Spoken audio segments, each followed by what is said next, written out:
My son drained my bank account and took his wife and her mother to Rome. I just smiled to myself, and 3 days later he called me sobbing. Mom, what did you do? My retribution was complete. The day I needed to breathe the most was the very day my son took every single dollar without even leaving a note. Eleanor Ellie Price froze for a long time.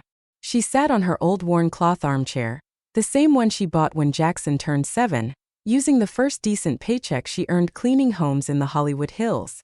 In front of her, the cell phone screen glowed with a notification that chilled her blood. Available balance $0. She read it again and again, and a fourth time. Her hands trembled, not from old age, though she was 68 years strong, but from something deeper, a sickening knot that forms when the soul understands, but the heart refuses to accept. She called the bank. A robot answered. Then a human representative tried to ask questions. They told her the movements had been made online. Wire transfers for large amounts totaling over $80,000.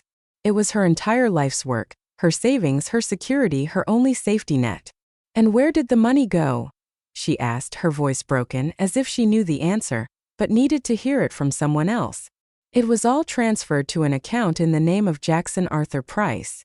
Ma'am, the executive replied indifferently. Do you want to file a fraud report? Ellie didn't respond. She hung up without saying a word. Silence filled the house. The only sounds were the ticking of the clock in the kitchen and the buzz of a dying fluorescent light bulb. Outside, the ice cream truck played its familiar tune, oblivious to the abyss that had just opened inside her. Then the landline rang, the old phone she kept out of habit. Hello, she said, her voice flat. Ellie, honey. Did you see your Jackson's Instagram? It was the excited voice of Doris, her longtime neighbor. He's in Rome, child, eating fancy food with his wife and mother-in-law. Lord, what a life they live. They look like movie stars. Ellie swallowed hard. Her soul seemed to leave her body for an instant. She walked slowly to her room, opened the drawer where she kept her old smartphone, and searched for her son's profile. She wasn't big on social media, but she followed him from a distance like someone peering through a window at a life that no longer belonged to them. There he was, Jackson, her only son, the boy she brought into the world with pain and raised alone since his father left her for another woman. The same son she gave everything to, even the family land her parents left her so he could go to college.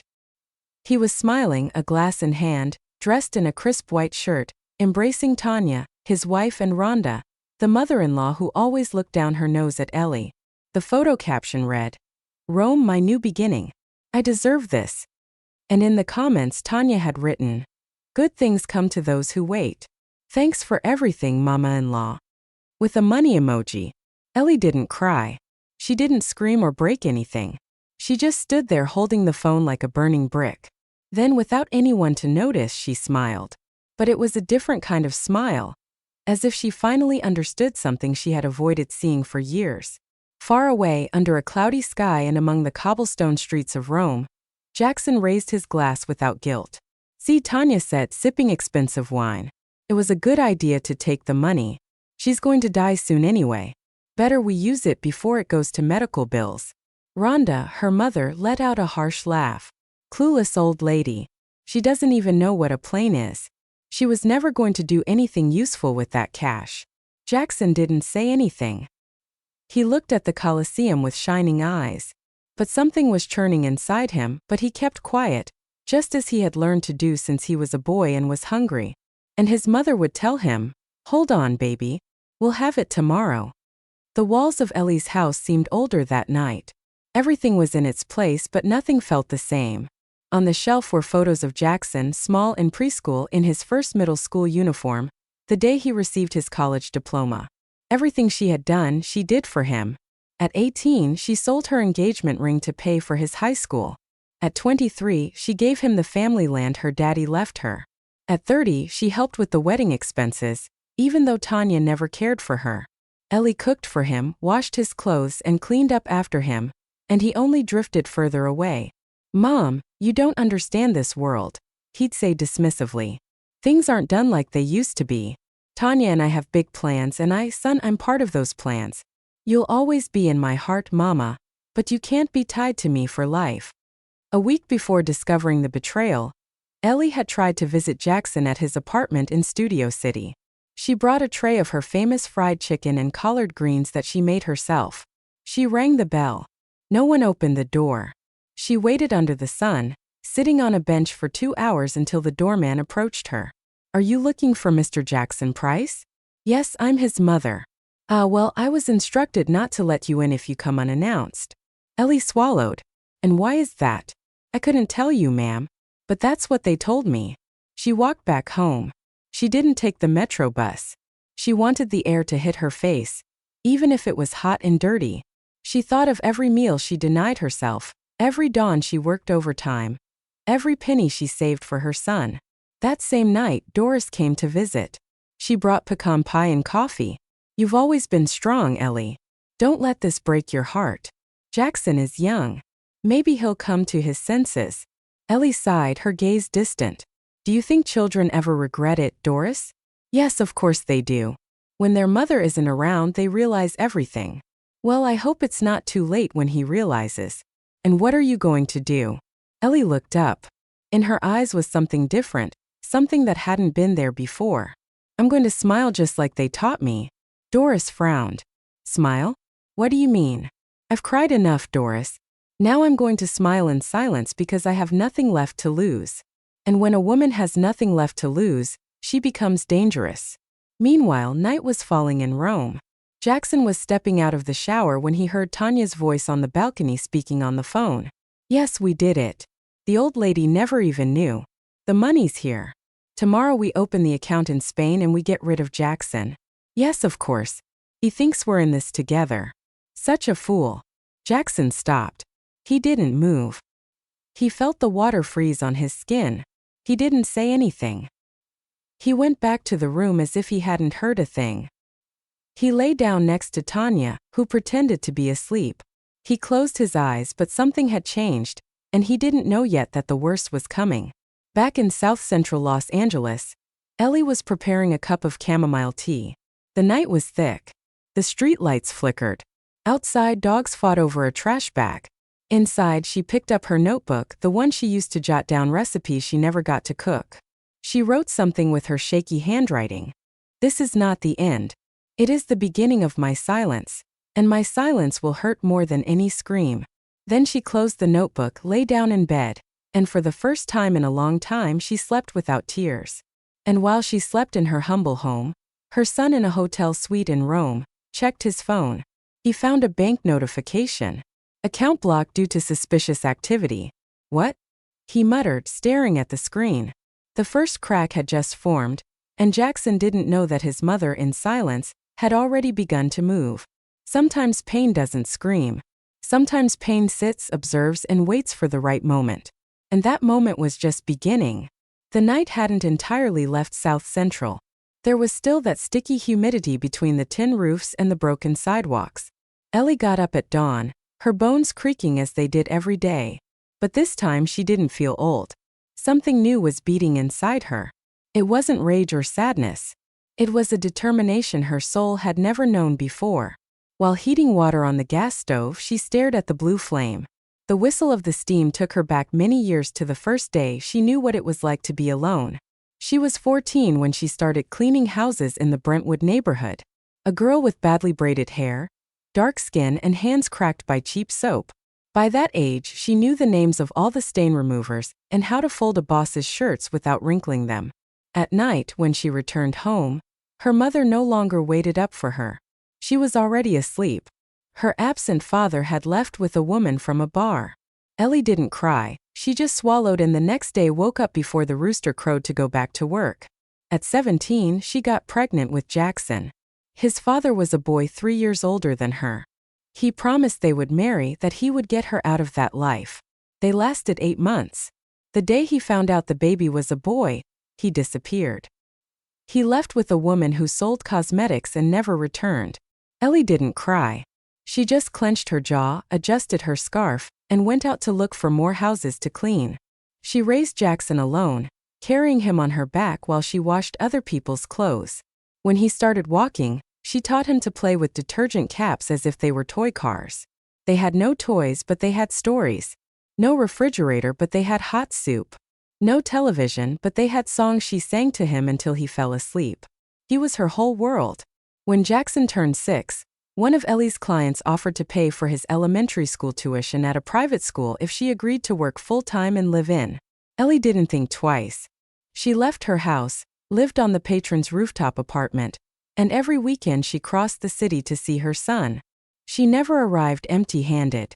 Sometimes a new notebook, sometimes just a snack, but always with a heart ready to listen to whatever Jackson wanted to tell her. Years passed and Jackson grew up. Ellie struggled to learn how to write her signature, her hand trembling just so she could enroll him as the responsible party on school papers.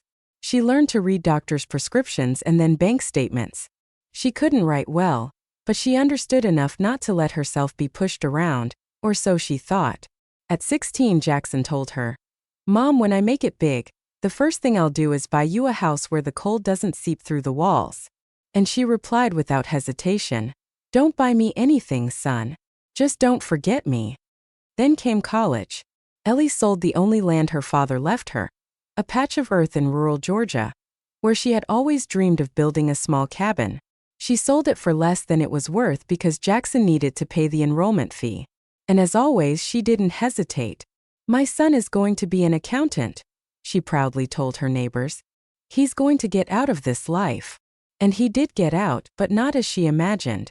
It was in his 3rd semester that he met Tanya, a girl with straight hair, long nails, and a magazine smile. From the first time Ellie saw her, she felt a pang in her stomach. Not from jealousy or envy, but because this woman had the look of someone who only knew how to take, never to give. Tanya came from a family that pretended to have more than they did. Her mother, Rhonda, wore knockoff designer clothes and spoke as if she had studied in Europe. The first time they visited Ellie's house, they discreetly twisted their mouths. "What a lovely color. The walls are very rustic," Rhonda said with a sarcastic tone. Tanya, seeing the kitchen, made a comment in a low voice that Ellie would never forget. "I don't know how Jackson grew up here. This looks like a shelter, not a home." Ellie smiled as always, but something broke inside her. Years passed and Tanya gained ground. First, she asked that Ellie not visit so often, then that she not voice opinions on their decisions, then that she not attend certain family events because she didn't fit in. Jackson, confused and lovesick, slowly distanced himself. One night, already living with Tanya, Jackson visited his mother. It was the last time he did so without warning. She prepared him pot roast and gravy, his favorite meal. "Mom, Tanya says you're too involved in our lives, that you don't let us grow as a couple. I just want you to be happy, son," Ellie said, watching her food grow cold. "I don't need you to take care of me anymore," he replied as if that hurt her. "I'm a man now, and men forget who made them men." Ellie didn't cry. She just got up, cleared the table, and told him to take the rest of the roast with him. The following months were a parade of subtle dismissals. Tanya began managing Jackson's finances, convinced him to change bank accounts, and asked him not to tell his mother everything. According to her, Ellie was a limited woman who wouldn't understand modern life. Jackson, wrapped up in a mixture of ambition and emotional manipulation, agreed. Ellie began to notice things. A bank receipt that didn't match, a statement that never arrived, a life insurance policy she didn't remember authorizing. That's when she decided to talk to Walter. Walter was her first love, a childhood neighbor who had been a lawyer for decades and now lived alone in an apartment full of old papers and memories. She sought him out without telling him much. "Walter, how can I find out if someone is using my name for strange things? Are you in trouble, Ellie?" "No, but I feel like my son isn't my son anymore." Walter looked at her carefully, asked for the few papers she had, and for weeks reviewed movements, documents, and transfers until one night he invited her to his house. "Ellie, your son put you as a guarantor on a joint account. You didn't sign anything, but the signature is there. But I don't know how to write more than my name. They forged your signature, and they've been taking money out little by little for 6 months." Ellie said nothing. She took the papers, put them in her purse, and left in silence. That night, the pain didn't let her sleep. Not because of the money, but because of the truth. Her son hadn't just been manipulated. He had become an active part of the betrayal. He robbed his own mother. In the following days, Tanya and Rhonda organized the trip to Rome. Jackson, without a stable job, sold his car and then suggested using Ellie's savings. It's family money, Tanya said. Besides, your mother isn't going to use it. Don't be silly. I don't know. It's everything she has. And why is she hoarding it? You're her son.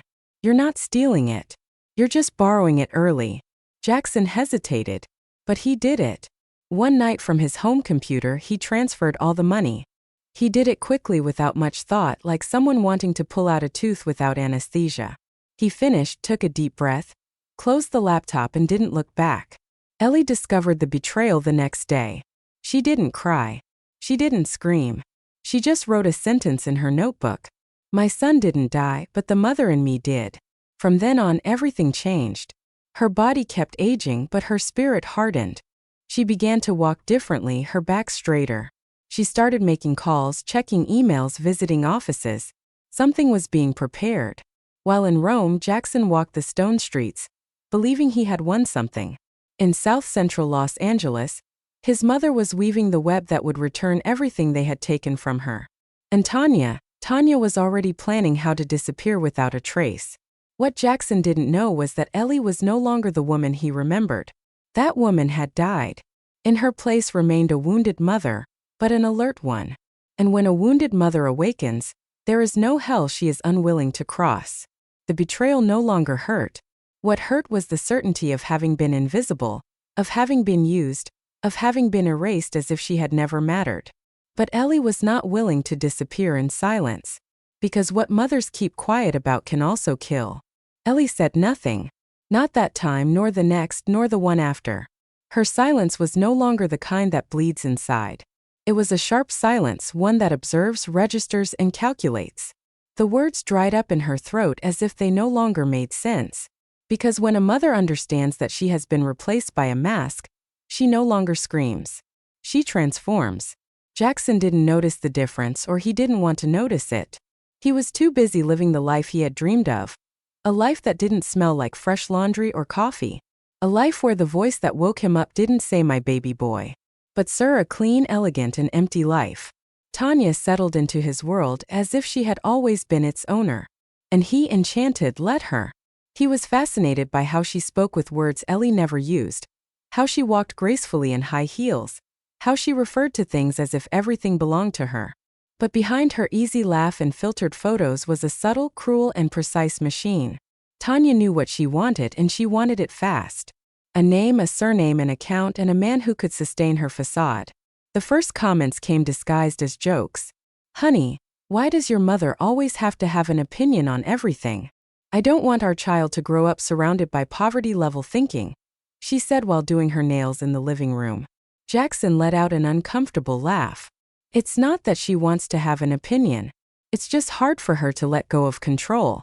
She's always been like that. It's not control, it's pity disguised as love. Women like your mother think they're martyrs for raising kids alone. But they don't realize that the past doesn't give us the right to drag others down. I don't want that for you or for me or for our children. Little by little, Tanya began deciding when they could visit Ellie and when they couldn't. First, it was that they were busy. Then that it was better to meet in public places, and finally that she didn't feel comfortable entering Ellie's house because it smelled musty. Jackson accepted everything, and every time Ellie asked why they didn't visit her as often, he lowered his head. We have too many things going on, Mom. You know, work, wedding things. Ellie only nodded, but there was no longer any naivety in her eyes. She was starting to put pieces together like someone hand-stitching a torn sack. Rhonda, Tanya's mother, didn't take long to get involved, never with blatant insults, but always with carefully chosen phrases to sound educated, but with just the right edge to hurt. Miss Ella Lehner, I apologize if I'm direct, but didn't you ever think about moving to a more decent neighborhood? I mean, you're older now. This area isn't safe for someone your age, and with that money you have saved, you could buy something better, right? Ellie looked Rhonda in the eye. She didn't blink. Didn't say anything, but something inside her crunched. That day, she understood that it wasn't that they wanted her far away. It was that they never wanted her close. One Sunday during a family lunch organized by Tanya, Ellie decided to speak to her son. She waited for the moment Rhonda went to the restroom and Tanya was distracted by her phone. She looked at Jackson with the same love as always, but her voice no longer trembled. Son, are you sure this woman is right for you? Have you noticed how she looks at you when you're not looking? How she talks about me? Jackson swallowed. Tanya looked up from her phone. Rhonda had just come out of the restroom. The atmosphere shifted like when a storm rolls in. And then Jackson exploded. That's enough. Mom, you're jealous because I have another woman in my life now. You won't say it, but you think it. You never stood for anyone else being important to me. Ellie didn't defend herself. She didn't even flinch. She just lowered her gaze to her plate, put down her fork, and in that silence she knew she had lost him. When they said goodbye that afternoon, no one hugged her. Upon arriving home, she carefully took off her shoes as if she didn't want to bother anyone, even though she was alone. She sat on her bed and thought about the last time her son had said, "I love you," without her asking him to. She couldn't remember. The following weeks were a hell disguised as routine. Tanya and Rhonda began to visit Jackson more at his office. They brought him lunch, talked business, and suggested investments. One day, Tanya asked for access to his account so she could better organize household expenses. "Trust me," she said, taking off her shirt in front of him. "Or are we not a team?" Jackson, trapped between lust and foolishness, said yes as always. Ellie, meanwhile, didn't stay still. She knew something was wrong, but she didn't know how to prove it. That's when she reached out to her neighbor, Brenda, a woman who had been an accountant for 20 years at a pharmaceutical company and was now retired, teaching neighborhood children to add and subtract. "Brenda, I need you to explain something to me. How can I tell if someone is messing with my accounts?" Brenda frowned. "Your son?" "Yes. Do you have access to your bank statements?" "They don't come to me anymore."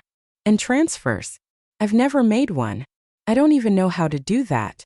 For several nights, Brenda taught Ellie how to access the bank portal on her cell phone, how to review movements, and how to identify deposits and withdrawals. The first time she saw the list of transactions, Ellie felt the world falling on her. Large amounts, recent dates, transfers that coincided with the days Jackson visited or asked for some document. Money leaving without explanation. "He had access. He asked me for it to do some paperwork. He said it was for insurance." "Ellie, it's not paperwork. It's theft." Her heart broke in two, but she didn't cry. Instead, she asked for a notebook and began writing down every single transaction, day, time, amount. Every dollar stolen had a name attached to it. One Friday night, when everything seemed lost, Brenda showed her something else. "See this transaction? They signed your name here to activate a joint account, but the signature isn't yours. It's a crude copy." Ellie touched the screen as if touching an open wound. They didn't even bother to hide it. "Music. What are you going to do?" Ellie closed her phone, took a deep breath, and said, "Nothing. Not yet." Meanwhile, in Rome, Jackson began to feel uneasy. Not from guilt, but because Tanya no longer looked at him the same way. She had changed. She no longer kissed him with enthusiasm. She spent hours on her phone laughing to herself. And Rhonda no longer bothered to pretend she tolerated him. One night, he heard a conversation between them while pretending to sleep. "It's done. Why keep pretending? As soon as we get back, we're selling everything and ditching him. And if he finds out, he's slow. He won't even notice. And if he does, so what? The old lady is going to die anyway. Who is going to defend him?" Ellie from Los Angeles began to move with precision. She visited a bank office, requested the complete statements, printed them, and put them in envelopes. Then she went to the public registry to ask if there were properties under her name that she didn't remember signing. There she discovered something even worse. Jackson had tried to register her house as a shared investment property using altered documents. He didn't succeed due to a technical error, but he had tried. That day, Ellie didn't go straight home. She walked to an old church at the back of the neighborhood. Not to pray, just to sit on the bench and look at the altar. "Give me patience, God, not to forgive him, but not to destroy him with my own hands." Silence enveloped her. When she returned, she turned on the radio, played a blues song, and began to knit. But what she was knitting wasn't clothing. It was revenge. The seeds of ingratitude were already sown, and they were germinating. The harvest was near. Ellie knew it. She felt it in her bones, in the way the wind blew through the cracks in the door, as if coming to warn her that everything that had been buried in silence would soon sprout. The pre-dawn hours weighed less on her. The cold no longer bothered her. She just counted the days, not with anxiety but with strategy, with calmness, like someone sharpening a knife slowly, knowing they will use it at the exact moment. One morning, while sweeping the living room with the old straw broom that had lasted so long, she decided to move the armchair to clean underneath. Beneath it were dirt, tiny papers, a dry pen, and a torn, badly folded white envelope tucked into a recycled plastic bag. She was going to throw it all away without looking, but something inside her screamed at her to check. First, she opened the bag. Inside was a document. She read it twice without fully understanding what it said. It listed her full name, her address, and a signature similar to hers. Then she read the header. Last Will and Testament. She felt something squeeze her chest. She sat on the floor with the document spread out on her legs and read it again. It was a will where she supposedly ceded her house and savings to Jackson in case of her death. And at the bottom a signature, her signature forged. She felt the silence of the house weigh more than ever. Only the clocks ticking and the distant barking of a dog broke the quiet. She didn't cry. She wasn't surprised, but this time something did break inside her. It wasn't the betrayal. It was the confirmation. She called Walter. Come over. What happened? I found what you needed to see. 2 hours later, Walter was sitting in her kitchen with the document in hand. He read it carefully, shaking his head in negation. This is not only illegal, it's dangerous. If he had filed it, you could have lost the house without ever knowing. Do you think it was him? Walter stayed silent. He placed the paper on the table. This isn't your signature, Ellie. And you have no idea how to draft a will. It's obviously not yours. The most serious part is that this is a draft, and if there's a draft, there may have been a real attempt to file it. Ellie stared at her own wrinkled hands, stained by the years but still steady. She remembered the day she finally made the last mortgage payment on the house. 30 years of effort.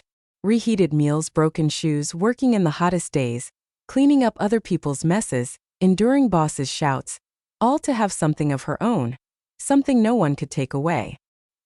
He wanted to kill me on paper, she said without raising her voice. Walter looked up. He didn't know if it was a metaphor or a literal truth. The silence between them was so long that the boiling of the coffee on the stove became the only sound in the kitchen. And now, what are you going to do? Ellie smiled, the same smile Jackson didn't know how to read in time. Now I'm going to bury him, but awake. Not even 3 days had passed since that discovery when she received an unexpected call from Dr. Evans, the internist at the health clinic, where Ellie had occasional checkups. I need you to come in, Miss Eleanor, today if you can. She felt her legs tremble. She walked to the medical center with the same dignity with which she had faced everything in her life. She entered the office in her usual clothing, her scarf tied tight, and the notebook where she wrote down every pill. The doctor greeted her kindly, but without hope. In his gaze was a compassion that smelled of farewell. We did new blood tests and the results are not good. She didn't respond. She just looked at him expecting what she already knew. You have leukemia, ma'am. It's in an advanced stage. It pains me to tell you this way, but there's no time for pleasantries. Your immune system is compromised. We estimate you have about 6 months. Ellie froze. She stared at a fixed point on the wall, a small bird-shaped patch of dampness. Not a single tear, not a single question. Do you understand what I'm telling you? I understand how much it costs me to die with dignity. The doctor shifted uncomfortably in his seat. There are options. We can start chemotherapy, but it's not certain you'll respond. The treatment is aggressive and expensive. Does it take my life faster? Not necessarily. Then no. I don't like the thought of death catching me in a gown. The doctor didn't know what to say. He had never seen anyone take the news of their own death with such composure. Ellie stood up, took her purse, and before leaving the office, she turned to him. 6 months is enough. For what I have to do, it's more than enough. She walked back home not because she couldn't afford a ride, but because she needed to feel the city. She wanted every step to take her back to her roots, her history, her purpose. She crossed the street where she was once almost hit by a car while taking Jackson to preschool. She passed the market where she worked cleaning restrooms for $40 a day. She waved to Mr. Theodore, the juice stand man, who had no teeth but a good memory. When she arrived home, she went straight to her room. She pulled out a wooden box hidden under the bed. Inside was her notebook with notes, clippings, receipts, unsent letters, and an old envelope where she kept the only photo she had of Jackson as a child when he still slept hugging her leg. She looked at it for a long time, then turned on the stove, put water to boil, and as the steam rose, she murmured to herself, "No more praying now. The work begins." The first thing she did was go with Walter to file a preemptive complaint, not as a mother, but as a citizen. They reported the forgery of her signature, the attempt to appropriate property, and attached the evidence. Then they requested the temporary freezing of the bank account from which Jackson had withdrawn the money. To achieve this, they used a clause that allowed the stopping of financial movements if elder financial abuse was suspected. It wasn't easy, but Walter knew the loopholes. He had lost faith in the law years ago, but for Ellie, he was willing to dust off his profession. "Are you ready for what's coming?" he asked as they signed the papers. "I was born ready. I just didn't know it." After that, Ellie went to the store, bought a new notebook bound in red, and started writing what would be her final log. Not one for weeping, but one for documentation. On the first page she wrote, "To my son Jackson, I delivered you from my womb with pain. I gave you my life with love, and you ripped away my dignity without blinking. This is not revenge. It is justice. And justice is all I have left to die in peace." Meanwhile, in Rome, Jackson and Tanya continued to pretend to be happy. They uploaded daily photos, made videos with filters, and showed off plates of food they couldn't even pronounce. But the tension was growing more evident. Tanya no longer shared the bed. Rhonda spent all her time on her phone, and Jackson felt something slipping away, like an internal alarm that wouldn't stop ringing.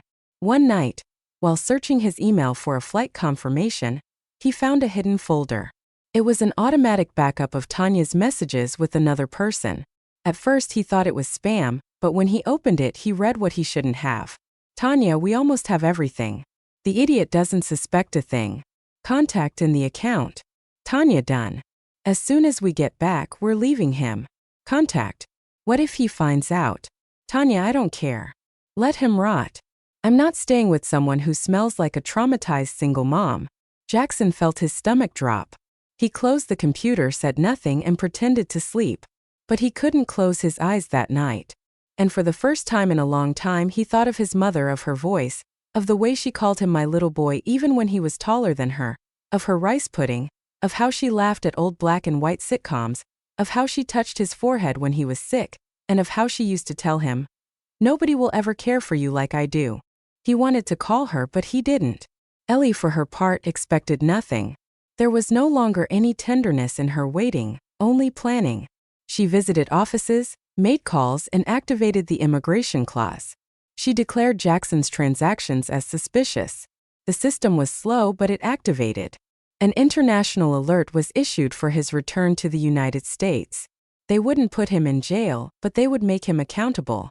In the red notebook, Ellie wrote, "There is no justice more complete than that which is delivered without screaming. I will watch him lose everything without lifting a finger. Karma is not paid with violence. It is served with patience."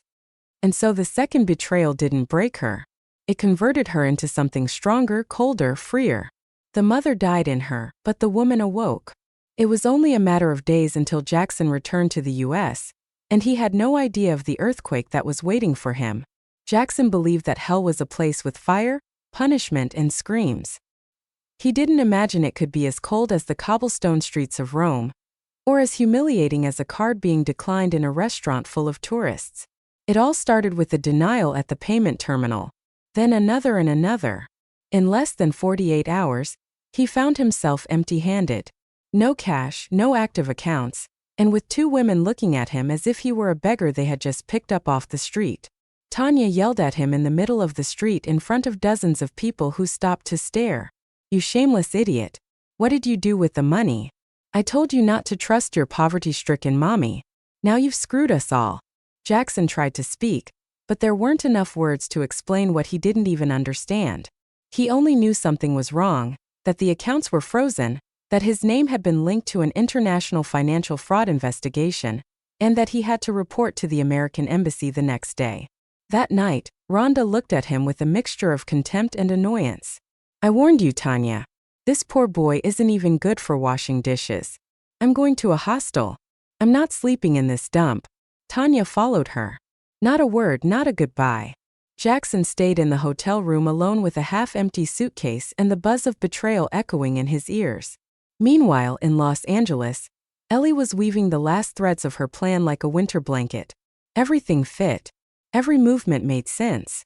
Walter helped her gather the necessary documents to activate the International Capital Block, relying on the complaint of fraudulent use of an elderly person's accounts.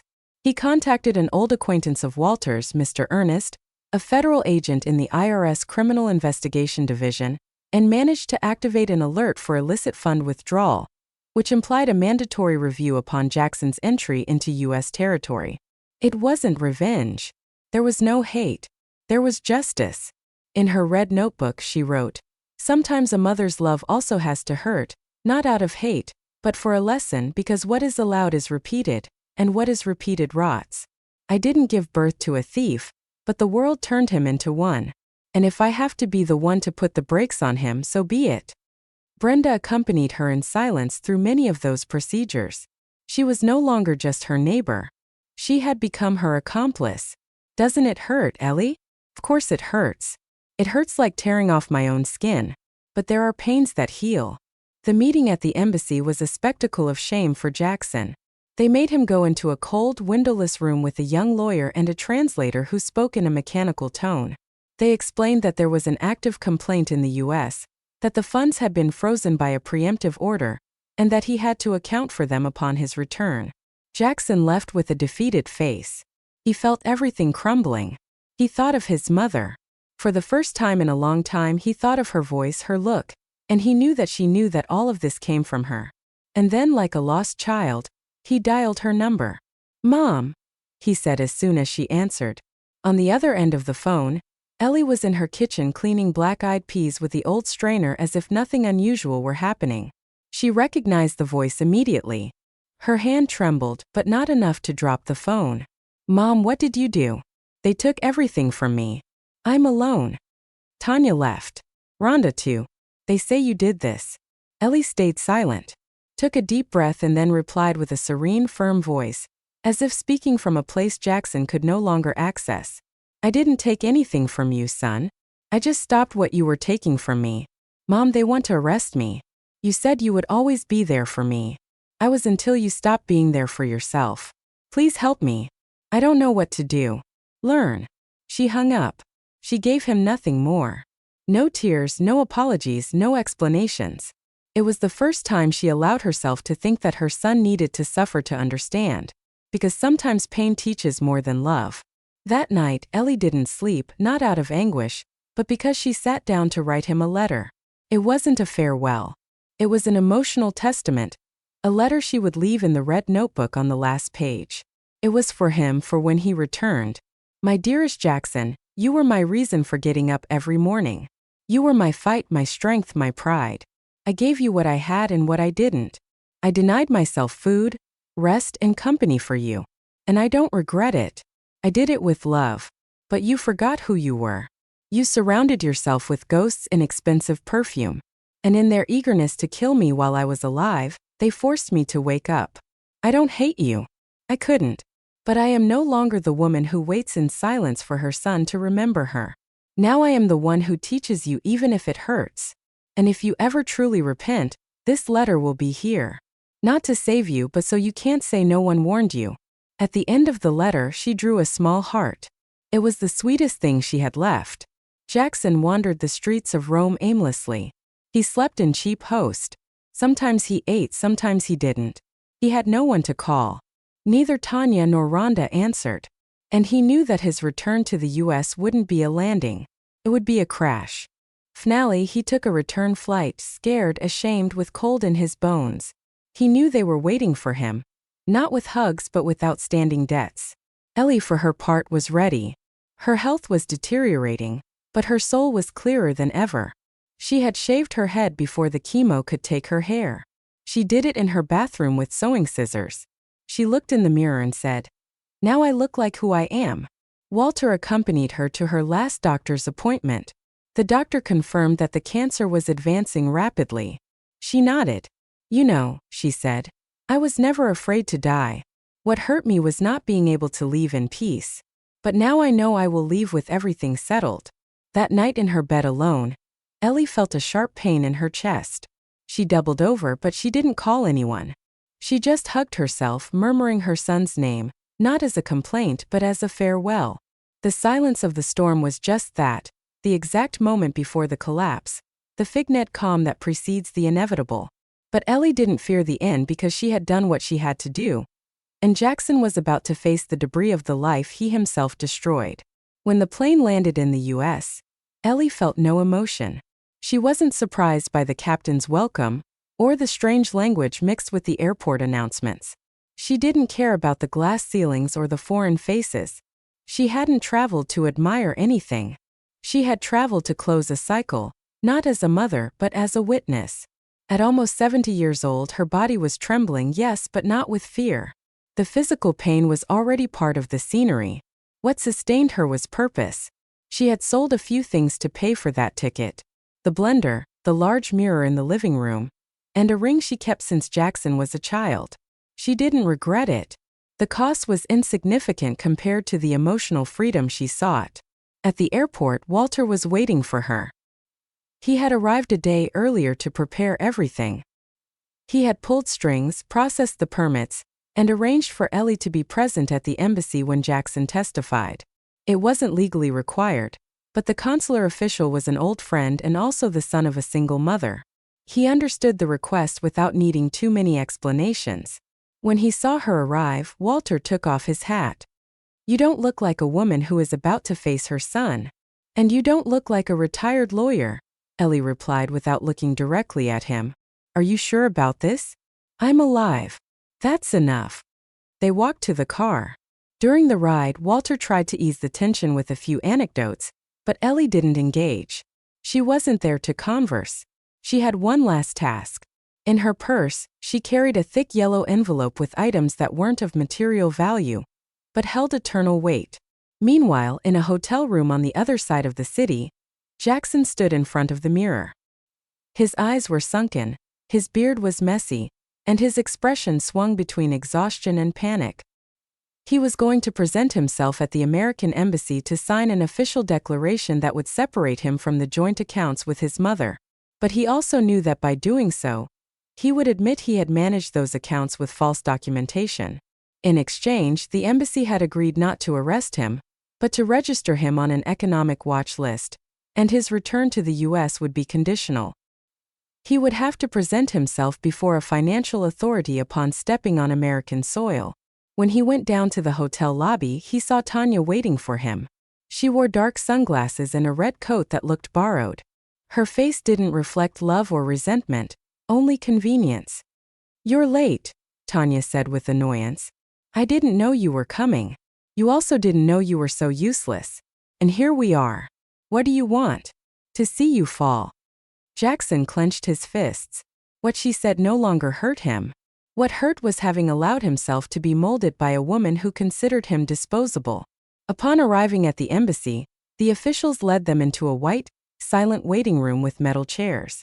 Tanya chewed gum as if she were in a shopping mall. Jackson sweated. Every minute weighed like an hour. Then the door opened and Ellie entered. She wore a gray sweater, a long skirt, and a dark blue scarf over her shoulders. Her now sparse hair was covered with a black bandana. She walked slowly but straight. She held the yellow envelope in her hands. When she crossed the room, her eyes met Jackson's. He suddenly stood up. "What are you doing here?" he asked, his voice cracking.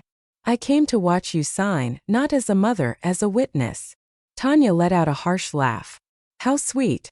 The old woman came to put on her final show. Ellie looked at her, not with hate but with pity. "You took everything she had," she said in a low voice. "But I taught him what he'll never have again." "Forgiveness," Tanya scoffed. "Forgiveness, ma'am? Your son is a failure. You raised a parasite." "No, I raised a good boy. You turned him into this and he let you do it." Jackson closed his eyes. He couldn't take it anymore. "Mom, I don't know when I lost myself." Ellie approached, handing him the envelope. "Here are your photos. The first one's from when you learned to walk and write. Here's your first letter to Santa Claus. Once you asked me for a bicycle, and I told you only if you got an A in math, and you did. I kept my promise, son. Jackson took the envelope, his hands trembling. And here is also the letter I wrote you, not to save you, but so you can't say no one warned you. They sat down. The embassy official came in and explained the procedure. Jackson signed. At that moment, the camera of an American tourist waiting for his passport recorded part of the final dialogue. The images showed Ellie standing, her eyes moist, saying, "You were my life, but I was never yours. Today I understand it. You weren't born to love me, only to serve as my mirror." The recording was uploaded to social media that same day. In a few hours it went viral. People commented from all over. "That mother is a queen.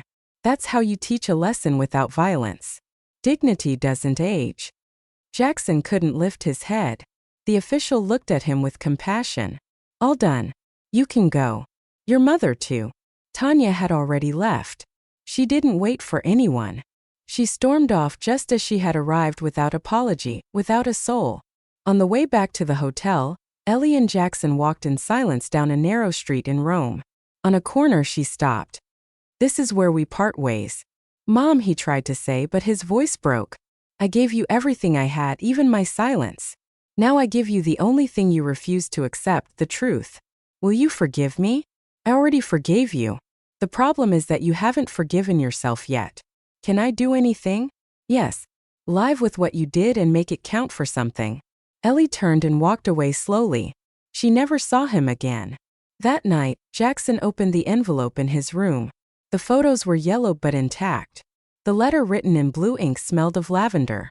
When he finished reading it, the world crashed down on him. He knelt on the floor and cried as he hadn't cried since he was a child. Not from punishment but from shame. And he knew he had lost something he couldn't recover. The dignity of a mother. And that justice, when it comes from the one who loved you most, is the hardest of all. Jackson returned to the U.S. in silence, without suitcases, without promises, without glory. He passed through customs like a ghost. No cameras, no family waiting for him, no one asking about him. The only things he brought with him were the yellow envelope with his childhood photos, and the letter his mother had left him. The rest, he had lost everything. The Los Angeles airport felt grayer than ever. The air was heavy, dense, as if his guilt floated in the atmosphere. He had nowhere to go. Tanya wasn't answering calls. His mother-in-law had blocked all his contacts, and his former office colleagues pretended not to recognize him. He had been exposed on social media, mocked by thousands, branded as the ungrateful son who stole from his mother to take his wife and mother-in-law to Europe. He walked the streets of the neighborhood where he grew up. South Central was the same. The same potholes, the same graffiti on the walls, the same street vendors selling goods at dusk. But something inside him was no longer the same. Every street had an echo, a memory, a reproach. He passed his old school. He remembered when his mother walked him hand in hand, her apron smelling of bleach and her shoes worn down. She always said, "You won't live scrubbing floors like me. You'll have your own desk in your suit." And he had it for a while until he exchanged it for lies. Ellie was already back. She had returned alone. She didn't need company. She had lived her whole life in the company of her silence, and it didn't weigh on her. She settled back into her house with cracks in the walls, the same concrete floor, and the rocking chair that creaked when she swayed. She settled into her life like someone returning to the place they should never have left. Walter brought her medicine. Brenda prepared light soups for her. The closest neighbors looked after her in spontaneous shifts. Not because she asked for it, but because dignity is also honored while one is alive. She became a neighborhood legend. Some children thought she had traveled to punish the wicked. Others that she was a witch. Others that she had faced the mob. Only a few knew the truth, and they said nothing. Ellie didn't speak much. She listened to blues music in the afternoons. Sometimes from the doorway she watched the neighborhood children play. She laughed with them. She gave them lollipops, listening intently when they told childhood lies. She had recovered her peace, but not her strength. The cancer was advancing slowly but steadily. Every week she seemed more fragile. Her clothes were too big. Her hands trembled more. But she never stopped walking around her house.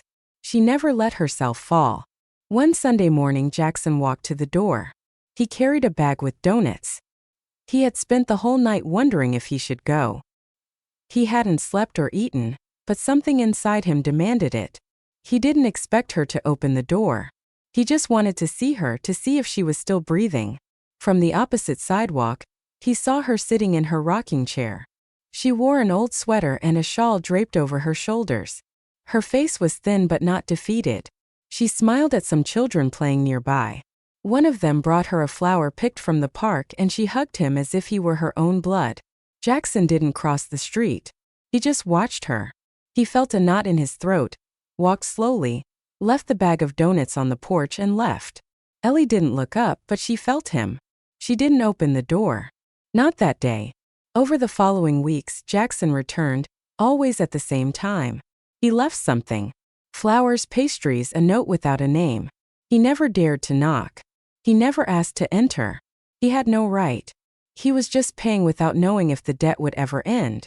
One night, Ellie picked up her red notebook, opened it to the last page, and with a trembling hand wrote her final note. It wasn't long, just enough, just like her. My son, love is not demanded, it is given. And if you have learned that, then you are not lost anymore. Don't look for me when I'm gone.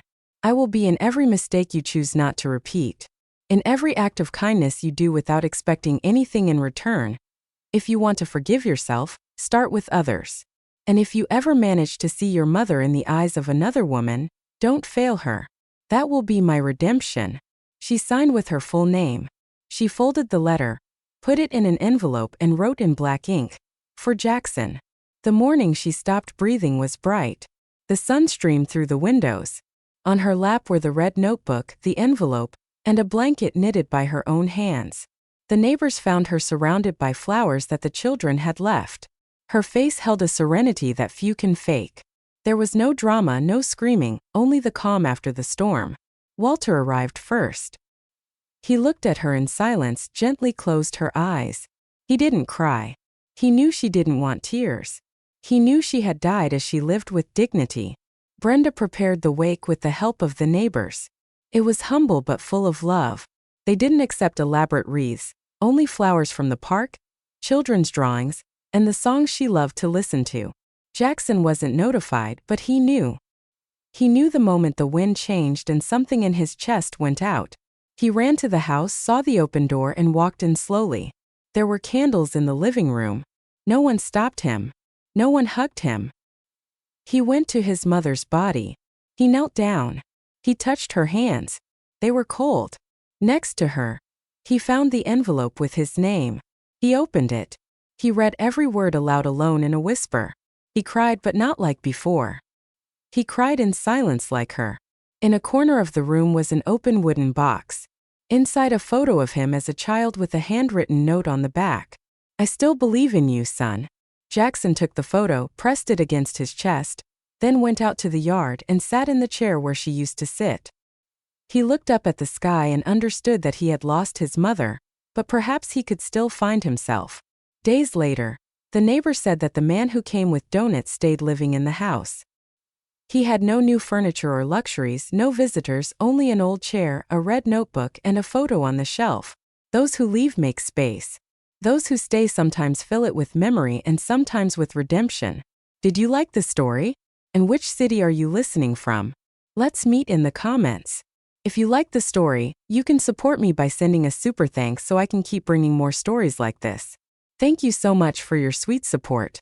I'm looking forward to your comments on the story. On the screen you can see 2 new life stories that I highly recommend. There's so much more on my channel. Don't forget to subscribe. See you in the next life.